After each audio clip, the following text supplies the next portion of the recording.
ನಿಮ್ಮ ಮನೆಯಲ್ಲಿ ಈ ಘಟನೆ ನಡೆದರೆ ಎಚ್ಚರ, ಕೆಟ್ಟ ದಿನ ಶುರುವಾಗಲಿದೆ ಎಂದರ್ಥ. ಧಾರ್ಮಿಕ ಗ್ರಂಥಗಳ ಪ್ರಕಾರ ಕೆಲವೊಂದು ಕೆಲಸಗಳನ್ನು ಎಂದೂ ಮಾಡಬಾರದು. ಹಾಗೆ ಕೆಲವೊಂದು ಕೆಲಸಗಳನ್ನು ಅವಶ್ಯಕವಾಗಿ ಮಾಡಬೇಕು.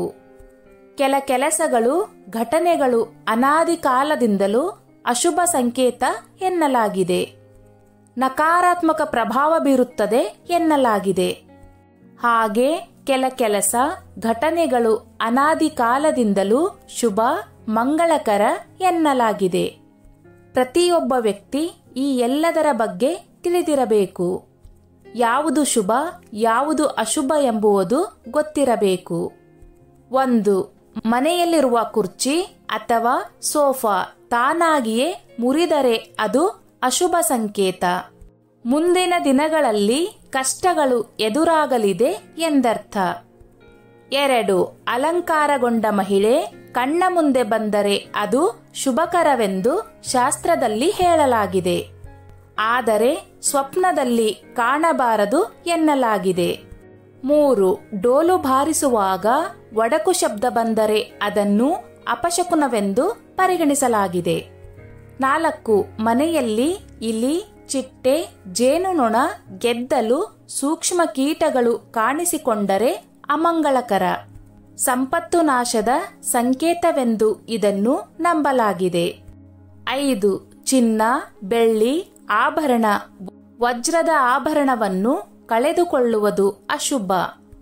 ಕಳೆದ ವಸ್ತು ಮರಳಿ ಸಿಗದೆ ಹೋದಲ್ಲಿ ಭವಿಷ್ಯದಲ್ಲಿ ಸಂಕಷ್ಟ ಎದುರಾಗಲಿದೆ ಎಂದರ್ಥೈಸಿಕೊಳ್ಳಿ. ಕೆಟ್ಟ ಕನಸುಗಳು ಬೀಳುವುದು. ಒಂದು ವೇಳೆ ನಿತ್ಯ ನಿಮಗೆ ಕೆಟ್ಟ ಕನಸುಗಳು ಬೀಳಲು ಆರಂಭಿಸಿದರೆ ಅದು ಮನೆಯಲ್ಲಿ ಜಗಳ ಅಥವಾ ಮನೆಯ ಸದಸ್ಯನಿಗೆ ಕೆಟ್ಟ ಕಾಲ ಬಂದೊದಗಲಿದೆ ಎಂಬುದರ ಸಂಕೇತವಾಗಿದೆ. ಅನಾವಶ್ಯಕ ಹಾನಿ ಸಂಭವಿಸುವುದು.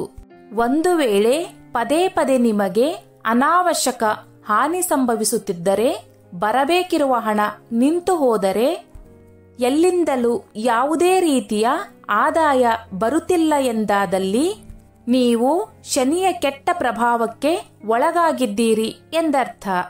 ಶನಿಯ ಕೆಟ್ಟ ಪ್ರಭಾವ ವ್ಯಕ್ತಿಯ ಧನಾಗಮನಕ್ಕೆ ಯಾವ ರೀತಿಯ ಪೆಟ್ಟು ನೀಡುತ್ತದೆ ಎಂದರೆ, ದಿನನಿತ್ಯದ ಖರ್ಚಿಗಾಗಿ ಕೂಡಿಟ್ಟ ಹಣದ ಸಹಾಯ ಪಡೆಯಬೇಕಾಗುವ ಕಾಲ ಬಂದೊದಗುತ್ತದೆ.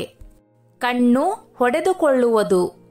ಮಹಿಳೆಯರ ಬಲಗಣ್ಣು ಅಥವಾ ಪುರುಷರ ಎಡಗಣ್ಣು ಹೊಡೆದುಕೊಳ್ಳುವುದು ಒಳ್ಳೆಯ ಸಂಕೇತವಲ್ಲ. ಇದು ಸಂಭವಿಸಿದಾಗ ದೇವರನ್ನು ಪ್ರಾರ್ಥಿಸಿ ಮತ್ತು ಸಕಾರಾತ್ಮಕವಾಗಿ ಯೋಚಿಸಿ. ಹಲ್ಲಿಗಳ ಕಾದಾಟ. ಹಲ್ಲಿಗಳ ಕಾದಾಟ ಕೂಡ ಕೆಟ್ಟ ಕಾಲ ಬರುವುದರ ಸಂಕೇತವಾಗಿದೆ. ಇದು ಸಂಭವಿಸುತ್ತಿದ್ದರೆ ಹಲ್ಲಿಗಳನ್ನು ತಕ್ಷಣ ಪರಸ್ಪರ ಬೇರ್ಪಡಿಸಿ ಓಡಿಸಿ. ನಶೆಯ ಅಭ್ಯಾಸ ಹೆಚ್ಚಾಗುವುದು. ಆಕಸ್ಮಿಕವಾಗಿ ವ್ಯಕ್ತಿಯ ನಶೆ ಮಾಡುವ ಪ್ರವೃತ್ತಿ ಹೆಚ್ಚಾದರೆ ಮತ್ತು ಒಳ್ಳೆಯದು ಮತ್ತು ಕೆಟ್ಟದ್ದು ಎಂಬ ಅರಿವು ಮರೆತು ಹೋದರೆ ಆ ವ್ಯಕ್ತಿಗೆ ಶೀಘ್ರದಲ್ಲಿಯೇ ಕೆಟ್ಟ ಕಾಲ ಬರಲಿದೆ ಎಂಬುದನ್ನು ಸಂಕೇತಿಸುತ್ತದೆ. ಹೀಗಿರುವಾಗ ಆ ವ್ಯಕ್ತಿ ಕಾಲ ಇರುವಾಗಲೇ ಎಚ್ಚೆತ್ತುಕೊಳ್ಳುವುದು ಉತ್ತಮ. ನಿದ್ರೆ ಹಾರಿ ಹೋಗುವುದು.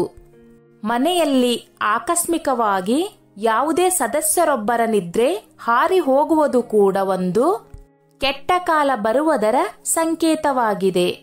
ಹೀಗಿರುವಾಗ ನಿತ್ಯ ರಾತ್ರಿ ಮಲಗುವಾಗ ಹನುಮಾನ್ ಚಾಲಿಸ ಅಥವಾ ದೇವರ ಧ್ಯಾನ ಮಾಡಿ ಮಲಗಬೇಕು. ಉಪ್ಪಿನಲ್ಲಿ ಕಪ್ಪು ಇರುವೆ.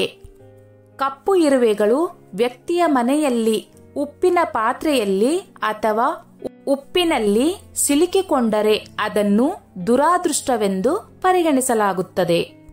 ಅದೇ ಕಪ್ಪು ಇರುವೆ ಸಕ್ಕರೆಯಲ್ಲಿ ಸಿಲುಕಿಕೊಂಡರೆ ಅಥವಾ ತನ್ನ ಬಾಯಿಯಲ್ಲಿ ಊಟವನ್ನು ಹಿಡಿದು ಹೋಗುತ್ತಿದ್ದರೆ ಅದು ಅದೃಷ್ಟದ ಸೂಚನೆಯಾಗಿದೆ. ಈ ದಿಕ್ಕಿನಲ್ಲಿ ತೇವಾಂಶ. ನಿಮ್ಮ ಮನೆಯ ಪಶ್ಚಿಮ ದಿಕ್ಕಿನಲ್ಲಿ ತೇವವಿದ್ದರೆ ಅದನ್ನು ಅಶುಭ ಸಂಕೇತವೆಂದು ಪರಿಗಣಿಸಲಾಗುತ್ತದೆ. ಈ ಮೇಲಿನ ಸೂಚನೆಗಳು ನಿಮ್ಮ ಮನೆಯಲ್ಲಿ ಕಂಡುಬಂದರೆ ನಿಮ್ಮನ್ನು ದುರಾದೃಷ್ಟ ಹಿಂಬಾಲಿಸಲಿದೆ ಎಂದರ್ಥ.